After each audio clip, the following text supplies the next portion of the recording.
साहित्य दर्पण। साहित्य दर्पण में सबसे पहले वाग देवता उनके बारे में बोला गया है। मंगलाचरण। शरदिंदु सुंदर चेतस ईसा में गिरा देवी अपहत्य तमः संततम अर्थानाम अखिलान प्रकाशयतु। ठीक है, वाग देवी को नमस्कार किया गया है।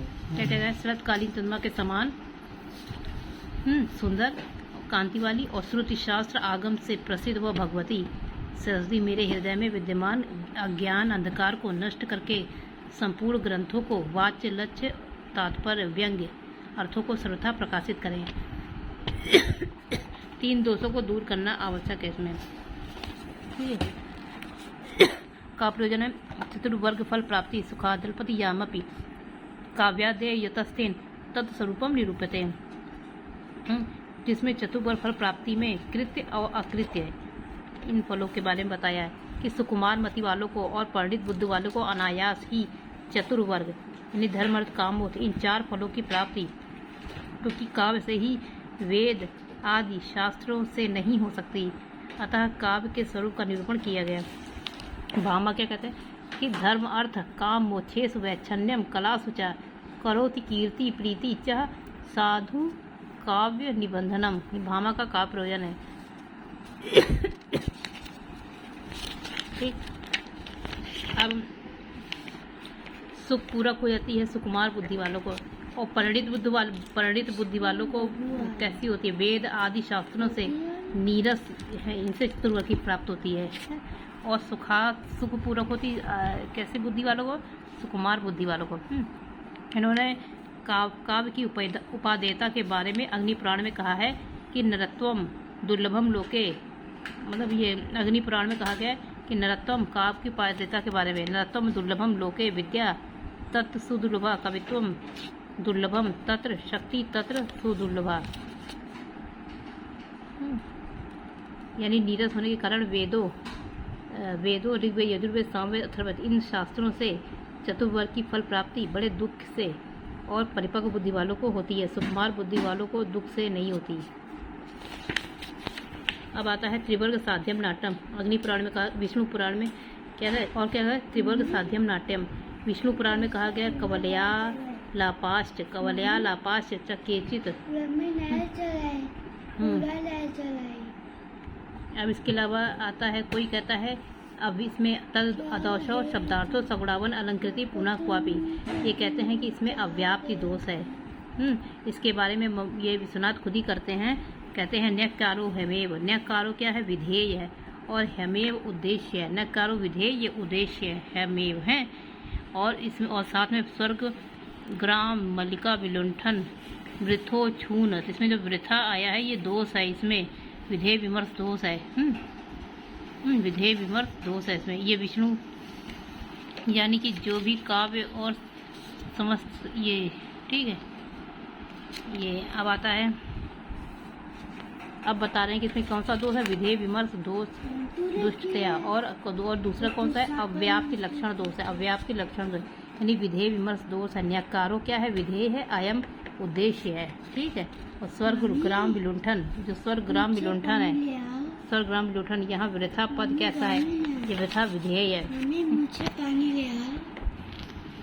जो यहाँ पे ये जो ये न्यक्कारो पद है ये सदोष होते हुए भी ये उत्तम काव्य को माना गया है और इस काव्य में अव्याप्ति दोष है। इसके अलावा विश्वनाथ कहते हैं कि कीटाणुविद रत्नापि साधारणेन काव्यता दृष्टे अपि मता यत्र रसानुद्यम स्फुटा।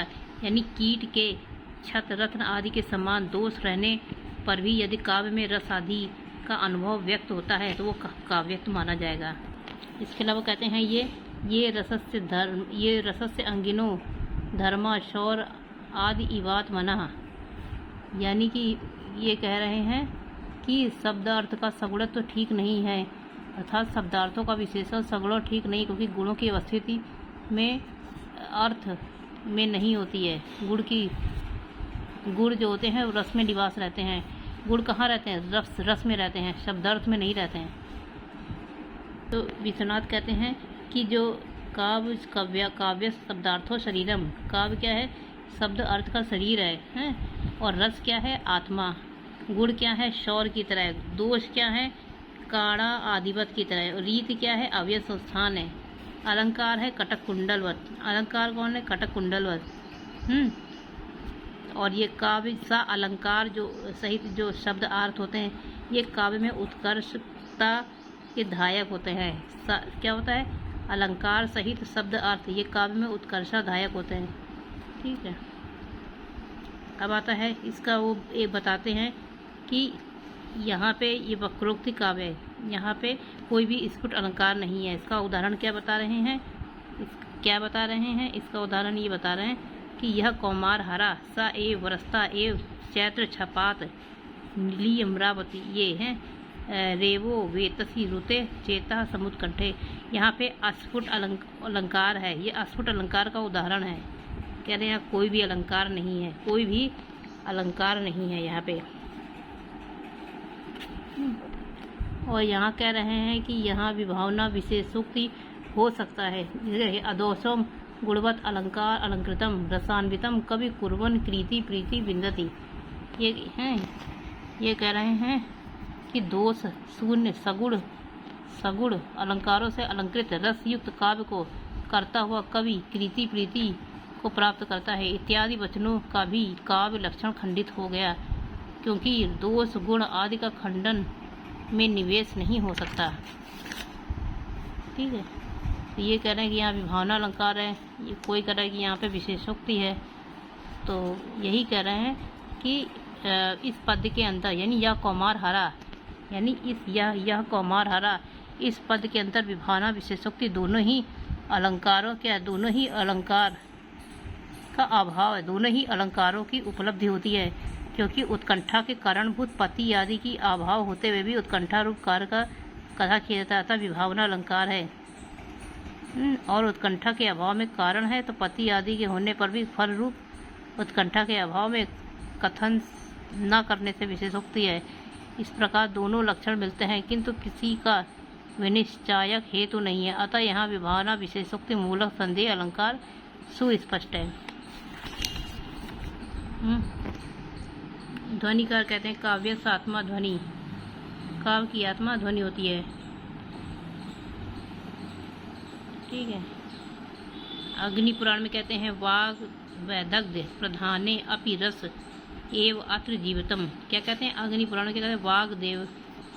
वाग देवध्य प्रधाने अपि रस एव जीवितम। अब क्या है? ध्वनि विवेककार कहते हैं काव्य की या नहीं कवे वृत्तम इतिहास। ध्वनिकार कहते हैं कि न ही कवे रति वृत्त मात्र निर्वाहे। अब आता है वामन कहते हैं रीतिरात्मा काव्य से। रीति क्या होती है? संगठना रीति। रीति क्या होती है? संगठना विशेषात। अब ध्वनिकार कहते हैं अर्थ जो होता है श्लाघ्य वाच्य प्रतीयमान, ये तस्य भेदो विभव स्मृतो। कहते हैं वाच्य प्रतीयमान, ये क्या है? ध्वनि के दो हैं, वाच्य भेद हैं। ध्वनि के दो भेद हैं, वाच्य प्रतीयमान।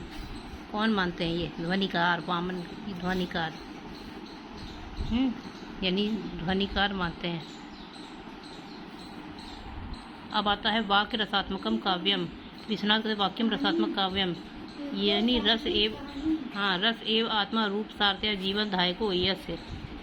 तेन बिना काव्य से अंगीकृतवान, उसके बिना काव्य नहीं बन सकते।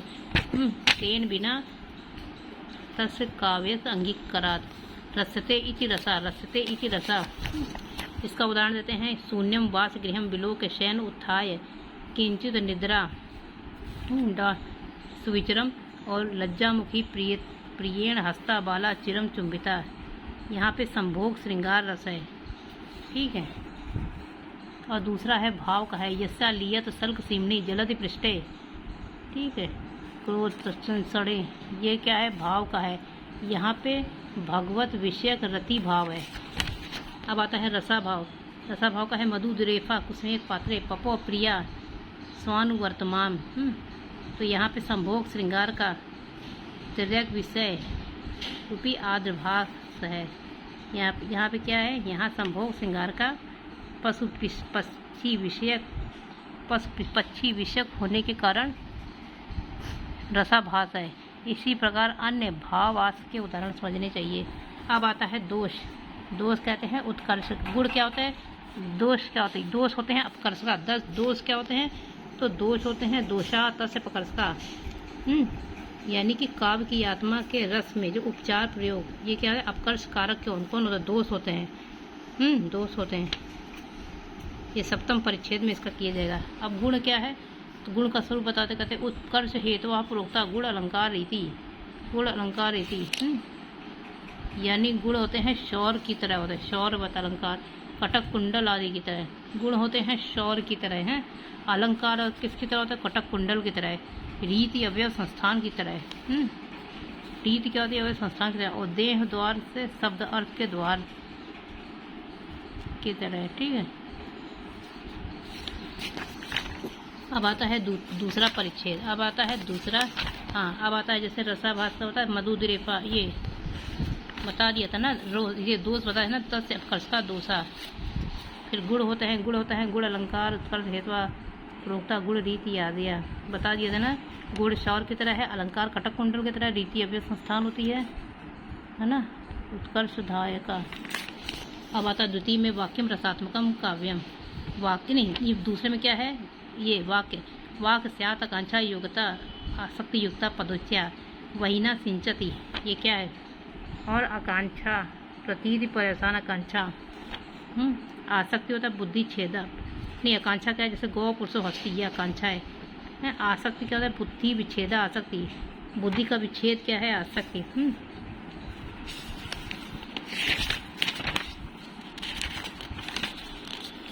अब क्या है, महावाक्य क्या है, वाक्य उच्चय महावाक्य। वाक्य उच्चय महावाक्य। तो वाक्य द्विधा मत, दो मत होते हैं, कौन, वाक्य और महावाक्य। तो वाक्य क्या होता है, वाक्य क्या होता है, शून्यम वास गृहम, ये वाक्य है। महावाक्य क्या होता है, महावाक्य होता है जैसे रामायण रघुवंश, रामायण रघुवंश महावाक्य। अब वाक्य क्या होता है, वाक्य होता है पद उच्चय वाक्य, पद उच्चय वाक्य। और पद का लक्षण क्या होता है, वर्णाह पदम प्रयोग अन्वित एक अर्थ बोध का, ये क्या होता है पद। पद जैसे घट है ना, और प्रयोग अर्हेति प्रतिपादक क्या होता है, व्यवच्छेद, व्यवच्छेद। वर्णा इति बहुवचन विवच्छेद, वर्णा पद बहुवचन से विवच्छित है। अन्वित एति महावाक्य होता है। अब क्या है, अर्थ का निरूपण क्या है, वाच लक्ष्य व्यंग्य। वाच अर्थ क्या है, वाच लक्ष्य व्यंग्य, ये 3 मत है, वाच लक्ष्य व्यंग्य 3 मत है। ठीक है, अर्थ के। अब आता शब्द शक्ति। वाच, वाच अर्थ अभिधा, अभिधा बोध्यो लक्ष्यो लक्षणा मतः। वाच अर्थ अभिधा, वाच अर्थ अभिधा, और बोध्य लक्ष्य लक्षणा, बोध्य लक्ष्य लक्षणा, और व्यंग्य होता है व्यंजना। ये 3 शब्द शक्तियाँ होती है। अभिधा क्या होती है, तत्र सांकेतिक अर्थ बोधनात् अग्रिमा अभिधा। ठीक है। अब संकेत क्या होता है, संकेत रहते जातो गुण द्रव्य क्रिया सुच्चा, ये 4 संकेत ग्रह होते हैं।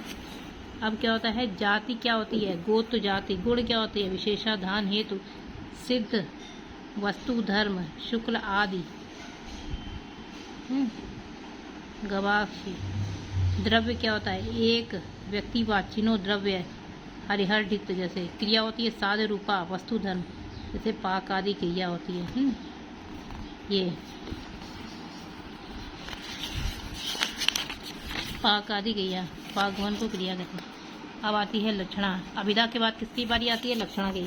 तो क्या होता है, मुख्यार्थ तदयुक्ते ययो अन्यो अर्थो प्रतीते रूढ़े प्रयोजन असौ लक्षणा शक्ति अर्पिता क्रिया। इस प्रकार लक्षणा की में प्रवृत्ति 3 के कारण, कौन कौन, मुख्यार्थवाद, मुख्यार्थ संबंध, रूढ़ी प्रयोजन।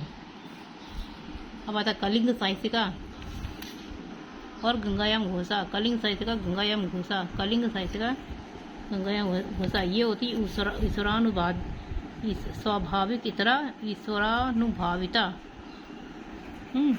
अर्पिता, अर्पिता जैसे कर्मणि कुशला।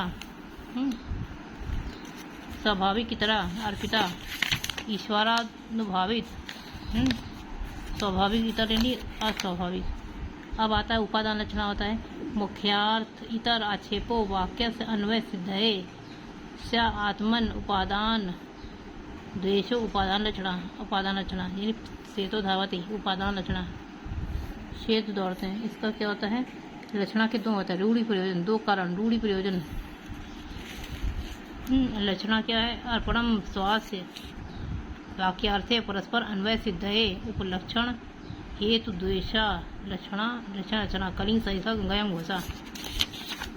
लक्षण क्या है? उपकृतम जहत स्वार्था, लक्षण को जहत स्वार्था कहते हैं। उपकृतम तत्र किम उच्यते? शरदा तथा शरदाम सतम, तथा शरदाम सतम। और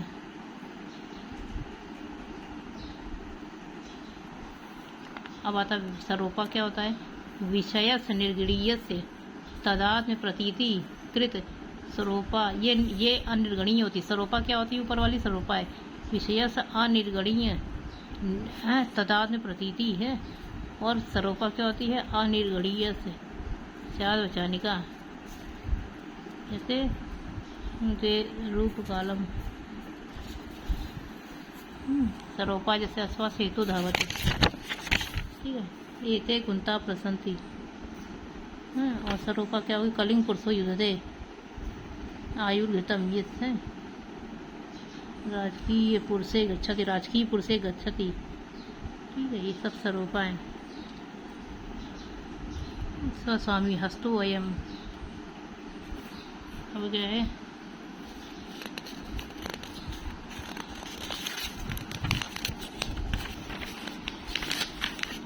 हाँ, अब आता है कि व्यंजनागम्य लक्षण होता है गूढ़ अगूढ़। व्यंजनागम्य लक्षण क्या होता है? तो व्यंग्य से गूढ़ अगूढ़ द्विधा शिव फल लक्षणा। तो गूढ़ होती है, ये गूढ़ होती है और अगूढ़ होती है। कौन? व्यंग्य व्यंजना। तो उसका व्यंजना का उदाहरण है कृतम बहुकृतम तत्र, और उपदिशति कामनी नाम यह शब्द। उपदिशति कामनी नाम यह शब्द, ये उपदिशति कामनी नाम यौ मदा ललितानी। ये क्या है? ये है अगूढ़ है, ये अगूढ़ है, ये अगूढ़ का है। और उपकृतम बहुतत्र, ये अगूढ़ का है, ये अगूढ़ का है, नहीं, ये गूढ़ का है, ये गूढ़ का है। उपकृतम बहुतत्र। और अगूढ़ का क्या है? उपदिशति कामनी नाम यौवन मदा। अब आता धर्मी धर्मगत फल अर्थे द्विधा क्रिया, धर्मीगत धर्मगत। धर्मी धर्मगत ये फल फलार्यता द्विधा, द्विधा दो होते हैं। जैसे स्निग्ध कांता, स्निग्ध कांता लिप्त विलियो। अब क्या है? अब क्या है? रूपक लगा इंदु मुखम, रूपक अलंकार है इंदु मुखम। कमलम भसी कमले च कुले, अतिशोक्ति का अलंकार का उदाहरण है। अब आता है व्यंजना। वृतासु अथ व्यंजना द्वितीय परिच्छेद में ही। वृतासु विधासु या बोधते परा सा वृत्ति व्यंजना नाम शब्द अर्थ से आदि च। अब आता है अभिधा मूला और लक्षणा मूला व्यंजना। शब्द से व्यंजना द्विधा दो प्रकार की होती है। अभिधा मूला शाब्दिक व्यंजना, अर्थी व्यंजना। शाब्दिक को अभिधा मूला कहते हैं। अब क्या होता है? अनेक अर्थ से अभिधा मूला व्यंजना अनेक अर्थ से शब्द से संयोग आदि नियंत्रित है। एक अर्थ से अनधि हेतु व्यंजना साविधा क्रिया, जैसे संयोग विप्रयोग साचर विरोधिता अर्थ प्रकरण लिंग शब्द सन्निधि सामर्थ्य औचित देश काल व्यक्ति स्वर आदि शब्दार्थ विच्छेदे असंग चक्रो हरि, असंग चक्रो हरि शब्दों विष्णु, असंग चक्रो हरि है। भीम अर्जुनो, अर्जुन पार्थ है। कर्ण अर्जुनो इति कर्ण सूर्यपुत्र। स्थाणु वंदे, स्थाणु शिव। सर्वजानाति देवा, सर्वजानाति देवा इति देवो भवान। कुपितो मकर ध्वजा इति मकर ध्वजा का। देव मुरारी इति मुरारी। मधुना मत्ता, मधुना मत्ता। पातुओ दयिता मुखम, मुखम स मुख्यम। विभाति गगने चंद्रा, चंद्र शशि। और निशि चित्रभानु, चित्रभानु निशि। भांति रथांगम। अब क्या है? रथांगम चक्रम, ठीक है। अब आता है दुर्गा लंघित विग्रह, दुर्गा लंघित विग्रह। श्री चंद्रशेखर संधि विग्रही। महापात्र चतुर्दश भाषा वार विलासनी भुजंग। इनके पिता को ये उपाधि मिली थी। इनके पिता की उपाधि है चतुर्दश भाषा, ये 18 और साहित्य धर्मकार 18 भाषाओं के थे। इनके पिता 14 भाषाओं के थे। दुर्गा लंघित विग्रह। अब आता है लक्षण। लक्षण का क्या है? लक्षण से उपास्यते यस्य कृते तत्प्रयोजनम। यह प्रत्यायते स स्यात् व्यंजना लक्षणा। लक्षण से उपास्यते यस्य कृते। अब आता है आर्थी व्यंजन का तवक्ति बोधव्य वाक्य अन्य सन्निधि प्रस्ताव देश कालो काकु चेष्टा आदि च। अब इसका क्या है? वक्ता का है। वक्ता प्रस्तुत देश काल वैशिष्ट यथा। व्यंजना क्या है? कालो मधु कुपित एस पुष्प धनवा दूरे पति कथने कथय किम करणीयम। ये क्या है? अत्र देशे प्रति शीघ्रम प्रच्छन्न कामुक त्वया प्रेषितास्मि अपि सखी प्रति बोधव। बोधव का है? निशेष स्वतंत्रम रागो निर्विष्ट अग्रव पुनः अस्य अधम अंतिकम। बोधव का है, यानी उसके लिए जाना चाहती है, रंती के लिए जाना चाहती है। अब इसका क्या है? पश्च अन्य सन्निधि का क्या है? पश्च निश्चल निस्पंदा विष्णि पात्र अक्षते बलाका निर्गत मणिभाजन शंख सुंदरी है शंख सुते। अब इसका क्या है? काकू का गुर्जन परतंत्रता बत दूर तरम देश मतो गंतुम अति कुल लोकोकिल नैशति। चेष्टा का क्या है? संकेत कलि मनसम विटम ज्ञात्वा विदग्ध्या हस नेत्र लीला पद्यम पलिपीतम।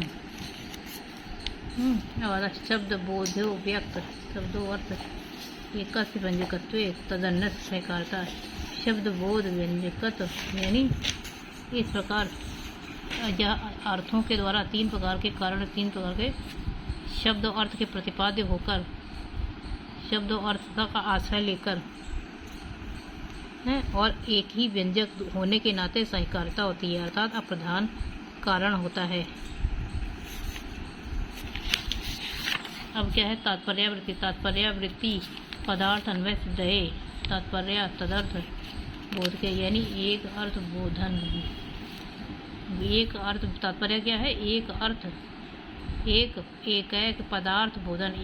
एक पदार्थ बोधन विराम वाक्य रूपस्य ये तात्पर्य नाम वृत्ति है।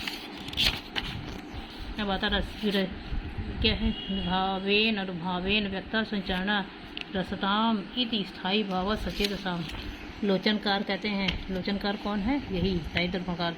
रसा प्रतीयंता इति त्व उदनम पचति इति वत व्यवहारा। रस के विशेषण है सत उद्रेक अखंडल प्रकाश चिन्मय वेदांतर स्पर्श शून्य ब्रह्मानंद सहोदर। क्या है? लोकोत्तर चमत्कारा कैचित प्रमाद भी स्वादवद भिन्न वेन आस्वादते रसः रजः तमः सृष्टम मना सत्व विचार युक्त। और क्या है? रसः सचमत्कार सर्वत्र अनुभूयते। रसः सचमत्कार सर्वत्र अनुभूयते। तच्चमत्कार अपि अद्भुत रसः तस्माद् कृते इति कृति नारायणो रसम। वह कहते हैं पुण्यवंता प्रमीवंती योगी वद सस्तम, यानी ब्रह्म साक्षात करते हैं, योगी भी साक्षात करते हैं। यानी जिस प्रकार योगी पुरुष स्वयं और प्रकाश रूप आनंद चिन्मय ब्रह्म का साक्षात्कार करते हैं, उसी तरह कोई भी प्राक्तन पुण्य के कारण, पुराने पुण्य के कारण वासना रूप संस्कार से युक्त होकर भी सहृदय का आस्वादन करता है रस का। यानी रसताम प्रकाश शरीरा इति रसः। द्वयो वाक्य क्या है कि सिद्ध व्यंजक क्या है? सिद्ध व्यंजक होता है और कारक से विशेष होता है। क्या है? यानी असिद्ध वस्तु को प्रकाशित करते हैं, अर्थात उत्पादक है, हेतु बताते हैं असिद्ध वस्तु। यानी कि जो असिद्ध वस्तु को प्रकाशित करते हैं वे कारक अर्थात उत्पादक हेतु होते हैं, जैसे चक्र, धीवर, दंड, कुणाल, ये हैं कपार आदि। ये सब क्या करते हैं? ये सब घट को उत्पन्न करते हैं। और कहते हैं करुणादपि रसे जायते यत् परम सुखम सचेत सम प्रमाणम मात्र के। जो परम सुख है करुण रस में है वही प्रमाण है। अब क्या कहते हैं? किंच तेषु दुख न कोऽपि स्यात्, शब्दों को कोई भी सुनने में प्रतीत नहीं होगा, दुख ना हो। अच्छा बनिए। अब आता है यथा यद तथा रामायण आदि नाम भविता दुख हेतुता। अब क्या है? हेतु शोक हर्ष दिव्यभ्या लोक संसराय, सभी रसों में सुख उत्पन्न होता है, शोक हर्ष आदि उत्पन्न होता है, और काव्य के संश्रय से सुख उत्पन्न होता है या उत्पन्न होता है।